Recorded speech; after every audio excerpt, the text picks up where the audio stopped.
English premier লিগের প্রথম ম্যাচেই বাজিমাত করেছেন বাজ পাখি অ্যালিসন বেকার। লিভারপুলের হয়ে মৌসুমের প্রথম ম্যাচেই ক্লিন শিট রেখেছেন অ্যালিসন বেকার।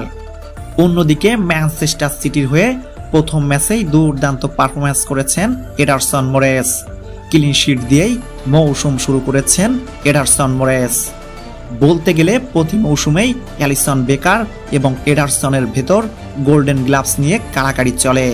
কোনো মৌসুমে প্রিমিয়ার লিগের সেরা গোলরক্ষক হন অ্যালিসন, আবার কোনো মৌসুমে সেরা গোলকিপার হন এডারসন মোরেস। এই ভিডিওতে ব্রাজিলিয়ান দুই বাজ পাখি অ্যালিসন বেকার এবং এডারসন মোরেস সম্পর্কে কথা বলবো প্রতিবেদনের বাকি অংশে।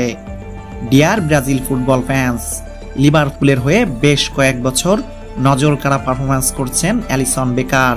ক্লাবটির হয়ে English premier league, champion league ছাড়াও অনেকগুলো ট্রফি জয়ের স্বাদ পেয়েছেন অ্যালিসন বেকার।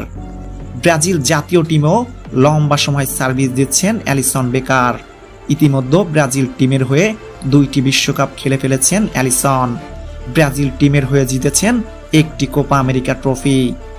অন্যদিকে ম্যানচেস্টার সিটিতে লম্বা সময় সার্ভিস দিচ্ছেন এডারসন মোরেস।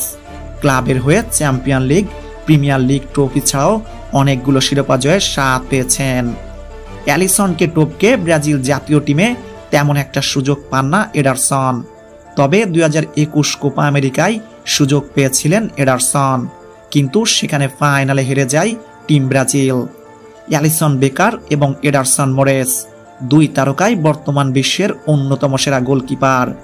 দুই তারকাই বড় বড় টুর্নামেন্টের সেরা গোলকিপারের পুরস্কার জিতেছেন। এই মৌসুমে প্রথম ম্যাচেই দুই তারকা নিজেকে প্রমাণ দিয়েছেন। একজন ব্রাজিল ফ্যান হয়ে খুব করে চাচ্ছি এই মৌসুমেও সেরা গোলকিপার হোক অ্যালিসন বেকার, না হয় Ederson Moraes. Dear Brazil football lover, কি মনে হয় অ্যালিসন এবং এডারসন কি হবে এই সিজনের সেরা গোলরক্ষক? কমেন্ট করে জানিয়ে দিন। আর ব্রাজিল ফুটবল রিলেটেড বিভিন্ন আপডেট পেতে আমার ইউটিউব চ্যানেলটিকে সাবস্ক্রাইব করুন। ধন্যবাদ।